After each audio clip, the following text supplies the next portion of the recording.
Birthday na nga pala ni Mami. Hapon na noon at naisipan kong bumili ng cake. Biglaan lang din ang lahat. Naisip ko lang kasi I'll not be around sa araw ng birthday niya. So, celebrate na lang natin ng maaga. Kasama si Niyayay at itong mga pinsan ko, tita. Papunta nga pala kami sa palaisdaan para magkaroon ng kunting salo-salo. At sa Mama, bigla may dumating na cake. Ay, kaya naman pala. Akala ko may kakainin doon.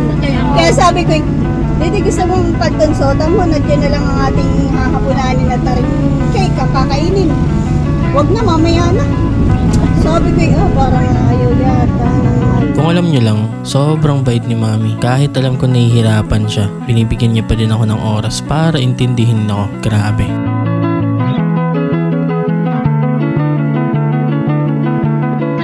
Salamat ma sa walang sawang suporta. Salamat sa inyo ni Daddy na patuloy na naniniwala sa akin. Happy birthday to you.